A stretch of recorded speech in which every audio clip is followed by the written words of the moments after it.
اعوذ باللہ من الشیطان الرجیم بسم اللہ الرحمن الرحیم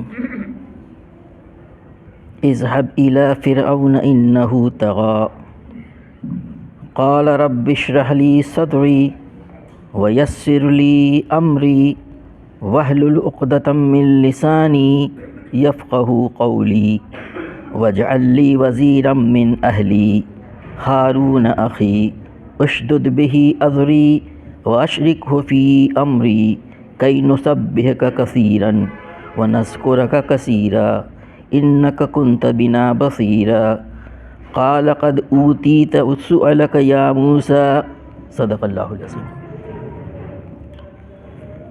یہ سورہ طٰہٰ کے دوسرے رکوع کی 11 آیات تلاوت کی گئی ہیں، 22 تا بلکہ 22 تا 36۔ ان آیات کریمہ کا ترجمہ اس طریقے سے ہے: اب تو فرعون کے پاس جا، وہ سرکش ہو گیا ہے۔ موسیٰ علیہ السلام نے عرض کیا، پروردگار میرا سینہ کھول دے اور میرے کام کو میرے لیے آسان کر دے اور میری زبان کی گرہ سلجھا دے تاکہ لوگ میری بات سمجھ سکیں، اور میرے لیے میرے اپنے کنبے سے ایک وزیر مقرر کر دے، ہارون علیہ السلام جو میرا بھائی ہے۔ اس کے ذریعے سے میرا ہاتھ مضبوط کر اور اس کو میرے کام میں شریک کر دے تاکہ ہم خوب تیری پاکی بیان کریں اور خوب تیرا چرچا کریں۔ تو ہمیشہ ہمارے حال پر نگراں رہا ہے۔ فرمایا، دیا گیا جو تو نے مانگا ہے موسیٰ۔ گزشتہ ہفتہ یہ بات آپ کے سامنے آ چکی ہے کہ سورہ طٰہٰ میں 9 سے لے کر کے اور 90 تک 90 آیات حضرت موسیٰ علیہ السلام کے واقعے پر مبنی ہے، بہت تفصیل سے، ان کے دعوتی مشن کے تعلق سے بہت اہم ہے۔ اور یہ بھی بتایا گیا تھا کہ نبی کریم صلی اللہ علیہ وسلم مکہ مکرمہ سے جن حالات سے دوچار تھے تقریباً ویسے ہی تھے۔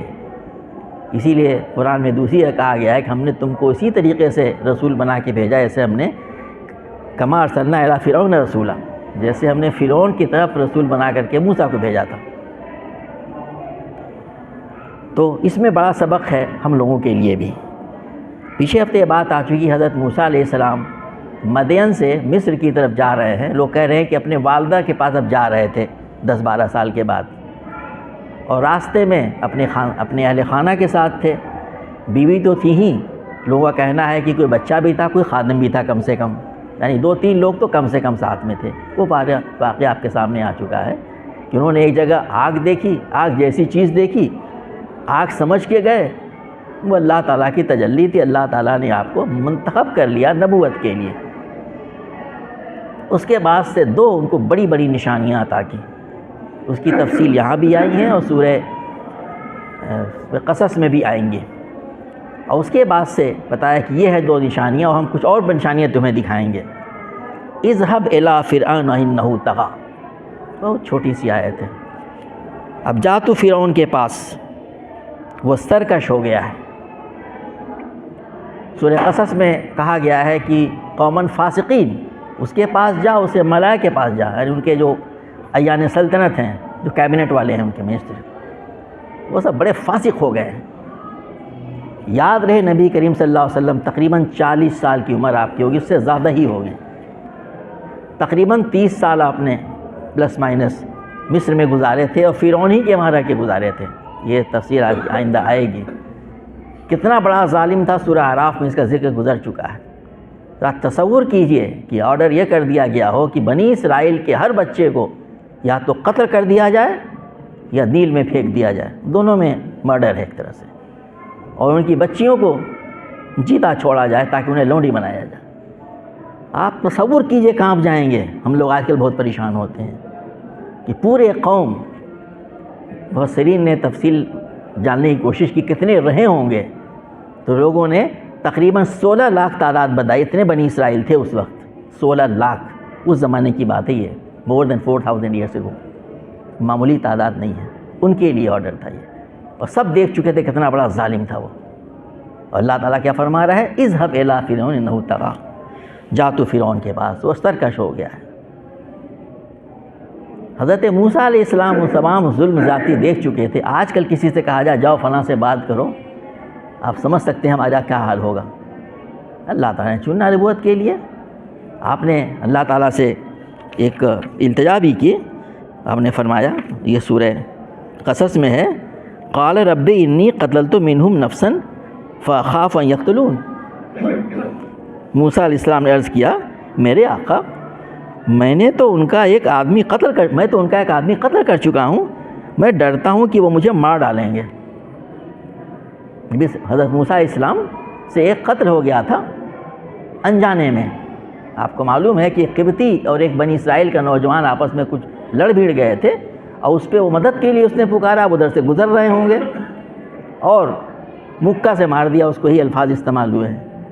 اور اللہ تعالیٰ کوئی اس میں بڑی حکمت پوزیشن ہوگی، وہ مر گیا. اب مکے سے آدمی مرتا ہے کیا؟ مر گیا تھا وہ. اور اس کے بعد سے یہاں سے آپ فرار ہوئے تھے اس سے بچنے کے لیے. یہ تفصیل بھی آ چکی ہے، آئندہ بھی آئے گی اس میں. اسی طرف اشارہ کر رہے ہیں کہ میرے نام سے تو وارنٹ ہے، مجھے ڈر ہے کہ وہ مار ڈالے گا مجھے. ایک اتنی سی یاد بات ملتی ہے تو آپ کے دل میں کیسے کیسے خیال آ رہے ہوں گے. لیکن اللہ تعالیٰ نے چنا ہے نبوت کے لیے، کام تو کرنا ہے اس کے لیے. اب جو ان کو خدشات ذہن میں ہیں، یہ سب تفصیلات جو ہیں سورہ قصص میں بھی آئیں گی آئندہ بھی. تو اس کے بعد سے جو ہے آپ نے اللہ تعالیٰ سے اب وہ دعا کی، کام دے دیا گیا، کام سپرد کر دیا گیا، ہمیں کرنا کیا ہے. تو جو کیفیت ہو رہی تھی، دل آپ کا بھینچ رہا ہوگا، جس کو کہ قرآن کی دوسری جگہ کہا گیا ہے وَيَضِيقُ صَدْرِي، اور میرا سینہ تو بھینچتا ہے. یہ سورہ شعراء میں کہا آپ نے، حضرت موسیٰ علیہ السلام کہہ رہے ہیں وَيَضِيقُ صَدْرِي، میرا سینہ تو بھینچتا ہے. آدمی کو انٹرویو کا لیٹر آ جائے تو آدمی کو پریشانی ہوتی ہے، ایک دم عجیب کیفیت ہونے لگتی ہے. وہ کیا معمولی سی چیز ہوتی ہے وہ. تو کہا یضیق صدری، وہاں پہ آپ نے کہا ہے وہ. تو آپ نے جو دعا کی ہے سنیے ذرا، کیا کیا دعا کی ہے. آپ اللہ تعالیٰ فرماتے ہیں، کتنے انداز دیکھیے. قال رب اشرح لی صدری، اے میرے رب. قال رب، اے میرے رب، اے میرے پالنہار، میرا سینہ کھول دے. کیا مطلب اس کا سینہ کھول دینے کا؟ وہ جو آپ کو طرح طرح کے خدشات پیدا ہوتے ہیں، دل میں خیال آ رہے ہیں، ڈر لگ رہا ہے، آپ کو خوف محسوس ہو رہا ہے، یعنی کہ دل میں ہمت پیدا کر دے اس بڑے کام کو انجام دینے کے لیے. حوصلے کو بڑھا دے، حوصلہ میرا بلند کر دے. اس راستے میں جو صبر چاہیے، جو ثبات قدمی چاہیے، جو تحمل چاہیے، جو بے خوفی چاہیے، جو عزم چاہیے، وہ سب مجھے عنایت کر. کسی سے انٹرویو ہونے پہ، کسی سے مکالمہ ہونے پہ یہ بات نہیں ہے کہ وہ آدمی بولے ہی نہیں. انٹرویو میں آدمی جائے صرف پوچھ بیٹھے کہ what is your name, father name, تمہارا کیا نام ہے، چلو بڑا اچھا انٹرویو ہوگا. نہیں، جو کچھ پوچھا جائے اچھی طرح سے جواب دیں، ایگریسو ہو، اس کو آپ تحمل سے برداشت کریں. نہیں معلوم ہے جواب تو اس کو بھی جواب دینے کا انداز ہوتا ہے. یہ انٹرویو اچھا ہوتا ہے. اسی کو کہتے ہیں ثبات قدمی. رب اشرح لی صدری کے معنی یہ ہیں، اس راستے کی جو مشکلات ہیں میرا سینہ کھول دے میرے لیے، میرے اندر ہمت پیدا کر دے، میرے اندر عزم حوصلہ پیدا کر دے. وہ ایگریسو ہوگا، نہ جانے کیا کرے گا، ڈرے گا، ڈانٹے گا، برے الفاظ استعمال کرے گا، میں صبر و تحمل سے سن سکوں، اپنی بات پہنچا سکوں. میں ان تمام چیزوں کی دعا صرف ایک میں ہے، رب اشرح لی صدری، اے میرے رب میرا سینہ کھول دے. ویسر لی امری، اور میرے کام کو میرے لیے آسان کر دے. ہمیشہ ہمیں یہ دعا کرنی چاہیے. کام کو کرنے کے بہت سے طریقے ہوتے ہیں، اسی میں ہم سب جانتے ہیں، ہر فیلڈ میں ہوتے ہیں. تو میرے کام کو میرے لیے، جب تو نے اس کو میرے لیے سونپ ہی دیا ہے تو میرے لیے آسانی پیدا کر دے. تو نے مجھے کام دیا ہے تو ہی آسانی پیدا کر سکتا ہے. یہ اعتماد آدمی کو، یہ دعا آپ لوگ پڑھتے ہیں، رب اشرح لی صدری ویسر لی امری، میرے لیے میرے کام کو تو نے جو تفویض کیا آسان کر دے. یاد رہے ہم سب کے اوپر دعوت کی ذمہ داری ہے. دعوت کا مطلب یہی ہوتا ہے ایسے لوگوں تک دعوت کو پہنچانا. تو ہم نے کہا کہ رب اشرح لی صدری ویسر لی امری واحلل عقدۃ من لسانی یفقہوا قولی، اور میرے زبان کو گرہ سلجھا دے تاکہ لوگ میری بات سمجھ سکیں. قرآن پاک کے آیات سے، دوسری جگہ کے آیات سے اندازہ ہوتا ہے، اور مفسرین نے ہی سمجھا ہے زیادہ تر، ایکسیپشن بھی ہم بتائیں گے ابھی، کہ آپ کے اندر قوت خطابت کی وہ زوراوری نہیں تھی جو ہونی چاہیے۔ یہ وہ زمانہ تھا جب پریس نہیں تھے، رائٹنگ نہیں تھی۔ آپ نے دیکھا ہوگا کہ بہت سارے لوگ بہت بڑھیا لکھتے ہیں، آپ ان سے بات کریں گے بات نہیں کر پاتے ہیں، اکثر دیکھا گیا ہے۔ AC کی میٹنگ میں محسوس ہوتا تھا صاحب لکھتے تو بڑھیا لیکن بول نہیں پاتے وہاں پہ۔ اور اس زمانے میں کیا تھا، آج سے بہت پہلے کی بات ہے، قوت خطابت۔ اسی لیے عرب میں بھی ان لوگوں کی بڑی قدر تھی، معاشرے کے لیڈر ہوتے تھے، ان کے اندر بڑے خطیب ہوتے تھے، تو آپ اندر اندر کمی پاتے تھے، اس کا آپ نے اظہار کیا دوسری جگہوں پہ بھی، آگے آپ کی آیت آئے گی۔ تو یہ مطلب تھا کہ وہ فرما رہے ہیں کہ اس کام کے لیے جس قوت خطابت کی ضرورت ہے وہ میرے اندر نہیں ہے، وہ تو اللہ تعالیٰ میری زبان کی گرہ کھول دیں تاکہ لوگ میری بات کو سمجھ سکیں۔ چنانچہ قرآن میں ایک جگہ ایک جگہ اس نے یہ سورہ زخرف میں اس کا یہ قول نقل کیا گیا ہے، فرعون نے کہا تھا لا یکاد یبین، یہ تو اپنی بات بھی صحیح طریقے نہیں کہہ پاتا، یہ تانا اس نے دیا تھا۔ تو آپ شروع میں ایسا نہیں کر پاتے تھے، اس میں تھے، جبکہ آپ کے بڑے بھائی حضرت ہارون حسین کا بھی ذکر آ رہا ہے، ان کے اندر یہ بات موجود تھی، وہ موجود تھے، قرآن میں بھی اس کا ذکر ہے اور بائبل میں ذکر ہے کہ وہ ان سے جو بڑے بھائی تھے وہ بڑے بلیغ تھے، اس میں بھی اس کا ذکر آ رہا ہے وہاں پہ۔ یہ ہے اصل بات جس کی آپ نے دعا کی کہ میری زبان میں نے اپنی بات اچھی طرح رکھ سکوں تاکہ لوگ میری بات کو سمجھ سکیں۔ یہ بہت بڑی بات ہوتی ہے کہ آدمی اپنے بات کو صحیح انداز میں صاف بیان کر سکے، دوسرا آدمی سمجھ جائے، وہ نہیں کہ بھئی سمجھ میں بات نہیں آ رہی ہے۔ آج کے زمانے میں بھی ایسا ہوتا ہے، لوگوں تک اسلام کی بات پہنچائیے، اپنے بھائیوں کو سمجھ میں نہیں آ رہی آپ کیا کہہ رہے ہیں، سمجھ نہیں چاہتے آپ، سمجھ میں کیا آئے گی؟ تو یہ بات تھی۔ بدقسمتی سے ہمارے کچھ تفاسیر میں قدیم میں لوگوں نے اسرائیلیات سے متاثر ہو کر کے ایک کہانی گڑھ ڈالی اس کے اوپر میں، یہ بھی ہمارے فصل نے لکھا ہے۔ وہ کہانی کیا گڑھی؟ وہ یہ گڑھی کہ اس میں لکھا ہے کہ ایک مرتبہ جو ہے، یعنی تلمود میں اس کا بیان ملتا تھوڑا سا، وہی کیا بیان ملتا ہے، ایک مرتبہ حضرت اس کا فرعون کے تاج کو جب موسیٰ اسلام چھوٹے تھے، بچے تھے، بالکل طفل رہے ہوں گے، بچے 2-3 سال 4 سال کے، تاج اٹھا کے اپنے سر پہ رکھ لیا۔ لوگوں نے کہا تو بڑی بدشگونی ہے، تاج اٹھا کے رکھنے کا مطلب یہ لیا گیا کہ یہ تو تمہاری حکومت لے لے گا وہ۔ تو وہاں پہ ایک سے ایک بڑے لوگ موجود ہوتے ہیں مشورہ دینے والے، تو کسی نے کہا کہ بھئی یہ دیکھنا چاہیے اس بچے نے قصداً یہ کیا ہے یا کہ بچپنے میں کیا ہے، یعنی قصداً لے کے تاج رکھا ہے کہ بچپنے میں نہیں سمجھتا کہ کیا چیز میں لے رہا ہوں۔ تو مشورہ یہ دیا گیا، وہی سب فالتو بات لکھی ہوں، مشورہ یہ دیا گیا کہ صاحب یہ انگارہ بھی رکھا جائے اور کوئی سونے کا ٹکڑا بھی رکھا جائے، دیکھو بچہ کیا کرتا ہے۔ تو بچے نے جو ہے وہ انگارے کو منہ میں ڈال لیا، زبان جل گئی اور پھر لکنت پیدا ہو گئی ہمیشہ کے لیے۔ یہ لکھا ہے، اس کو ہمارے فسرین لکھ ڈالا ہے، لیکن یہ بات ناقابل قبول اس معنی میں ہے کہ بچہ اگر انگارے کو پکڑے گا تو اس کو پکڑتے ہی ہاتھ جلے گا، اس کو پھر چھوڑ دے گا، نہ کہ ہاتھ جلے کو لے کے منہ میں ڈالے گا۔ یہ بات سمجھ میں بھلا آتی ہے تمہارے فسرین جنہوں نے اس کو انکار کیا کہ یہ بات صحیح نہیں، اسرائیلیات سے آئی ہے، اور اللہ تعالیٰ کسی ایسے شخص و نبی نہیں بنائے گا جو توتلا اور لکنت اس کے زمان میں ہو، یہ بھی مفسرین نے لکھا ہوا ہے۔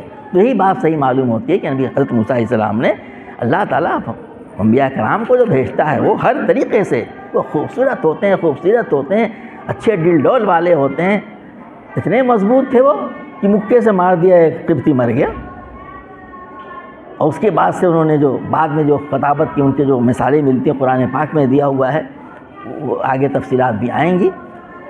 اس کے پہلے جو انہوں نے کہا تھا کہ جو ہے وہ میرا سینہ کھول دے، حوصلہ پیدا کر میرے اندر پیدا، تو اتنے حوصلہ آپ کے اندر پیدا ہوا کہ قرآن میں دوسری جگہ لکھا ہوا ہے انی استو بربی وربکم من کل متکبر لا یؤمن بیوم الحساب۔ فرعون نے کہا کہ میں تو یہ کر دوں گا، میں تمہیں پھانسی دے دوں گا، میرے ہاتھ پیر کاٹ ڈالوں گا، کہنے کی میں نے اپنے رب سے اور تیرے رب سے، وہ تیرا رب بھی ہے، پناہ لے لی ہے ہر اس متکبر سے جو حساب پر یعنی قیامت کے بھی ایمان نہیں لاتا۔ یہ معاملہ آسان ہے کسی جابر کے سامنے کہہ دینا، یہ ہمت پیدا آپ کے اندر ہو گئی۔ آپ نے کہا یہ قرآن میں ذکر آئے گا اس کا، یہاں پہ یہی بات انہوں نے کہی تھی کہ رب اشرح لی صدری ویسر لی واحلل عقدۃ من لسانی یفقہوا قولی۔ اب اس کے بعد سے آپ جو ہے یہ محسوس کرتے تھے کہ جس بڑے مہم پہ ہم جا رہے ہیں اس کے لیے ضرورت ہے کسی ساتھی کی جو اچھا بلیغ اللسان ہو، خوب فصیح اچھی طرح سے بولتا ہو، اچھی تقریر کرتا ہو۔ تو آپ نے دعا کی، اللہ تعالیٰ سے کہا وجعل لی وزیرا من اہلی، اور میرے ہی گھر میں سے، میرے اپنے کنبے سے ایک وزیر مقرر کر دیں، اسسٹنٹ کے طور پہ، ہمارے برابر ایک وزیر کے طور پہ آپ نے کہا وزیر کر لی۔ ہارون آخی، ہارون جو کہ میرا بھائی ہے، آپ کی ایک مددگار چاہ رہے ہیں۔ کس پہ آدمی مدد کے لیے ماں چاہتا ہے؟ جس پہ اس کو پورا اعتماد ہو۔ آپ کے بڑے بھائی ہیں، بیان میں آتا ہے کہ 3 سال تقریباً بڑے تھے، اور اچھی طرح زبان یعنی قوت اللسانی ان کے اندر سب سے اچھی طرح اچھے وہ، اور معاشرے میں مشہور تھے، کہ ان کو ہمارے ساتھ میں مناتے۔ آدمی سب سے پہلے نظر آتا ہے اس کو جس پہ اعتماد ہو۔ تو آپ نے بھائی کے بارے میں کہا، پورا اعتماد ان کے اوپر، ان کی زبان کے بارے میں، ان کی تمام صلاحیتوں کے بارے میں، کہ ان کو میرا وزیر بنا دے۔ اشدد بہی ازری، ان کے ذریعے سے میرا ہاتھ مضبوط کر۔ ازری کا مطلب ہوگا میری کمر اور میری پیٹھ، کہ مطلب میرا ہاتھ مضبوط کر۔ یعنی تو ایک کے ساتھ 2 ہوتے تو آدمی کتنا اپنے آپ کو مضبوطی محسوس کرتا۔ اشدد بہی ازری واشرکہ فی امری، یہ بڑا اہم جملہ ہے، اور ان کو میرے کام میں میرا شریک کر دے، شراکت دار، اسسٹنٹ نہیں۔ ایک علماء نے بڑی اچھی بات لکھی ہوئی ہے کہ یہ کوئی نبوت کا منصب، اس کے پہلے سورہ مریم میں بات آ چکی ہے کہ واحد نبی ہیں، رسول ہیں، جن کا کہ ایک یعنی ان کے ساتھ میں ایک وزیر کے طور پہ نبی کو بنایا گیا۔ وہ نبی تھے اور وزیر تھے، ان کے ساتھ میں تھے، اور کسی کے ساتھ نہیں یہ معاملہ پیش آیا تھا وہاں پہ۔ تو انہوں نے یہ لکھا ہوا ہے کہ یہ دعا بڑی اہم ہے، کہ آپ نے اسی میں نہیں کہا کہ میرا مددگار کے طور پہ، بائبل میں اسی طرح کے لکھا ہوا ہے کہ بس ایسے ہی کچھ مدد کے لیے جیسے آدمی خادم ہوتا ہے، کہا نہیں، اللہ تعالیٰ قرآن پاک میں انبیاء کرام کا بڑا مقام دیتا ہے۔ تو انہوں نے کہا کہ انہوں نے وزیر کے طور پہ پاور شیئرنگ پوری طور سے، یعنی ان پہ بھی نبی آئے، نبوت ہے، وہ بھی پوری طرح ذمہ دار ہوں، پوری طرح سے رسپانسبل ہوں۔ آج کے زمانے میں کوئی چاہتا ہے کسی کو شیئر کرنا، جس کو عہدہ مل جائے تو؟ اور یہ فصیح اچھی مصری نے بات لکھی ہوئی ہے کہ یہ اللہ کے نبیوں کا یہ حوصلہ ہوتا ہے، کہتے ہیں نہیں، میرے وزیر کے طور پہ، میرے معاملے ان کو شریکت دار کر پوری طور سے، اشرکوا فی امری، تمام معاملات میں پورے طور پہ شریک ہوں وہ۔ اللہ تعالیٰ نے ایسے ہی کیا، جو آئندہ آگے آ رہی بات وہ یہاں پہ سورہ قصص میں، اسی سلسلے میں جو ابھی میں نے کہا کہ یفقہوا قولی، اور یعنی کیا کہتے ہیں کہ بلغت لسانی کے تعلق سے وہاں پہ بات آئی ہے، وَأَخِي ہارون هُوَ أَفْصَحُ مِنِّي لِسَانًا فَأَرْسِلْهُ مَعِيَ رِدْءًا يُصَدِّقُنِي إِنِّي أَخَافُ أَن يُكَذِّبُونِ، اور میرا بھائی ہارون مجھ سے زیادہ زبان آور ہے، اسے میرے ساتھ مددگار کے طور پر بھیج تاکہ وہ میری تائید کرے، مجھے اندیشہ ہے کہ وہ لوگ مجھے جھٹلائیں گے۔ یہی بات جو یہاں کہی گئی تھی کہ اللہ تعالیٰ ان کو میرے ساتھ میرا وزیر کر دے تاکہ میری کمر مضبوط کر ان کے ذریعے سے، یہاں پہ اس طریقے سے یہ بات کہی گئی ہے۔ سورہ شعراء میں کہا ہے وَيَضِيقُ صَدْرِي وَلَا يَنطِقُ لِسَانِي فَأَرْسِلْ إِلَىٰ ہارون، اور میرا سینہ بھینچتا ہے، میری زبان رواں نہیں ہے، تو ہارون کے پاس پیغام بھیج۔ تو یہ بات وہاں پہ ایسے کہی گئی ہے، وہی بات میرا سینہ بھینچتا ہے اس سلسلے میں، جو میں نے آپ سے پہلے عرض کیا تھا یہاں پہ۔ تو آپ نے ان کو اپنے شریک کار کے طور پہ اللہ تعالیٰ سے دعا کی۔ تو کیا کیا دعا کی؟ شرح صدق کی دعا کی آپ نے، اپنے کام میں آسانی پیدا کرنے کی دعا کی، زبان کی گرہ کھول دینے کی تاکہ آدمی اچھی طرح پوری قوت سے بیان کر سکے اور لوگ اس کی بات کو سمجھ سکیں۔ 2 چیزیں ہوتی ہیں، ایک تو میں اچھی طرح سے ایکسپریس کر سکوں، اور دوسرا سمجھ بھی سکیں۔ یہ ہوتا ہے کہ کیا کہتے ہیں کہ اس کا جو ہے نتیجہ آیا کہ نہیں آیا، کہ میں اپنی بات بھی صحیح طور سے کہہ سکوں اور وہ لوگ سمجھ بھی سکیں۔ اور پھر اپنے بھائی ہارون کے لیے کہا کہ ان کو میرے وزیر کے طور پہ، میرے مددگار کے طور پہ کر دیں۔ کس لیے؟ کہ نسبحک کثیرا، تاکہ ہم خوب تیری پاکی بیان کریں، ونذکرک کثیرا، کیا عمدہ ترجمہ کیا ہمارے مفسرین دوسرے لوگوں نے بھی، اور ہم خوب تیری چرچا کریں۔ کس مقصد کے لیے ساری دعائیں مانگی جا رہی ہیں؟ اللہ تعالیٰ کی پاکی بیان ہو، یہ نہیں جو جھوٹے معبود ہیں، اور مستقل کریں ہم، ہماری زبان اس سے تک سے تر رہے، ہم جب اس کی نہیں کریں گے تو دوسروں کی چاپلوسی کرنے لگیں گے، یہ ہوتا ہی ہے، سائیکو فینسی کریں گے، کئی نصبے کا کثیر، تاکہ ہم خوب تیری پاکی بیان کریں، وہ نسکو و کثیرہ، اور تیرا خوب ذکر کریں، جس کام کے لیے دعا مانگی جا رہی ہے، اس نبوت کے کام کے لیے، اس کو ہمیں خوب کریں۔ یہی دعا نبی صلی اللہ علیہ وسلم کو بات بتائی جا رہی ہے، اور یہی دعا ہم تمام لوگوں کے لیے جو کرنی چاہیے اور ہمیں کام کرنا چاہیے آ کر۔ تو کہا گیا اس دعا کیا کہ خوب تیرا ہم ذکر کریں، اسی لیے دعا مانگنی چاہیے، اور دعا سکھائی نبی صلی اللہ علیہ وسلم نے، اللہم اعنا علی ذکرک و شکرک و حسن عبادتک، یہی دعا ہے وہ، اے اللہ ہمیں اس بات کی توفیق دے، اللہ ہی توفیق دیتا تو ہوتا ہے، کہ تیرا ہم ذکر کریں اور تیرا شکر ادا کریں اور بہترین طریقے سے عبادت کریں، تو یہ ہمیں دعا بھی کرنی چاہیے اور اس کا اہتمام کرنا چاہیے۔ اتنا کہنے کے بعد سے دعا کا انداز دیکھیے، انک کنت بنا بصیرا، بے شک تو ہمیشہ ہمارے حال پر نگراں رہا ہے۔ حضرت زکریہ علیہ السلام نے جب دعا کی تو دعا میں یہ الفاظ آئے ہیں کہ اللہ تعالیٰ میں تجھ سے دعا کر کے کبھی مایوس نہیں ہوا۔ یہاں پہ اسی کا حوالہ دیا جا رہا ہے کہ تو ہمارے حال سے اچھی طرح واقف ہے، ہم کس لیے دعا کر رہے ہیں، کیا دعا کر رہے ہیں، ہماری دعا میں کتنا قبول کرنا ہے، کتنا نہیں کرنا ہے، کتنا کرنا ہے، کیسے کرنا ہے، یہ سب تو واقف ہے۔ یہی دعا کا انداز ہم کو سکھایا گیا ہے کہ اللہ تعالیٰ سے کہا جائے، اللہ تعالیٰ تو میرے حال سے اچھی طرح واقف ہے، تو جانتا ہے میرے حال میں میرے لیے سب سے اچھی چیز کیا ہے، وہ تجھے مجھے فراہم کر دے، ان چیزوں سے مجھے محفوظ رکھ جو چیزیں میرے لیے نقصان دیں، میرے لیے مفید نہیں ہے۔ تو یہی بتا گئے تو میرے ہمارے حال پہ پوری طرح سے تو باخبر ہے، ہمارے حال پہ ہمیشہ نگراں رہا ہے، تو بہتر جانتا ہے ہماری کیا ضرورت ہے، ہمیں کیا چاہیے، بس تو دے دے ہمیں۔ یہ دعا کا انداز علماء نے لکھا ہے کہ دکھایا گیا کیسے دعا کرنی چاہیے، کس طریقے سے۔ جب ایسے دعا کی جائے تو اللہ تعالیٰ کی طرف سے بھی ویسے ہی محبت سے جواب آتا ہے۔ جیسے آپ درخواست لے کے جائیں، کہا جائے گا گرانٹیڈ، امیڈیٹلی آپ کے سامنے ہی، بس اب آپ واپس آ رہے ہیں وہیں پہ، یہ نہیں کہ دیکھیں گے، رکھ دو فائل میں۔ قال قد اوتیت سؤلک یا موسیٰ، اللہ تعالیٰ نے فرمایا دیا گیا جو تو نے مانگا اے موسیٰ، بالکل یہی جیسے انگریزی میں کہا ہم نے گرانٹیڈ، ہو گیا۔ بس ہمیں دعا کا انداز آ جائے، کیسے دعا کرے اللہ تعالیٰ سے، کس خلوص کے ساتھ میں کرے، وہ اپنے اندر چیز پیدا کرے، وہ توحید کی ہمارے جو رمق ہوتی ہے، جو کیسے مانگنا ہے، کیا مانگنا ہے، کیسے مانگنا ہے، اللہ تعالیٰ پورا بھروسہ کر کے کہ جو میرے لیے بہتر ہوگا وہ کرے گا۔ تو اللہ تعالیٰ فرمایا قال قد اوتیت، بس دے دیا گیا تجھ کو، سؤلک یا موسیٰ، جو کچھ تو نے مانگا موسیٰ سب دے دیا گیا۔ آگے کی آیتیں جہاں ہم نے اب چھوڑ دیا یہاں پہ، اس کے بعد آگے ہوں گی وہ انشاءاللہ، اس میں ہی بات کہی گئی کہ یہ تو دیا ہی گیا، اس کے پہلے بھی ہم بہت سی چیزیں دے چکے ہیں، اس کا اللہ تعالیٰ حوالہ دیتا ہے۔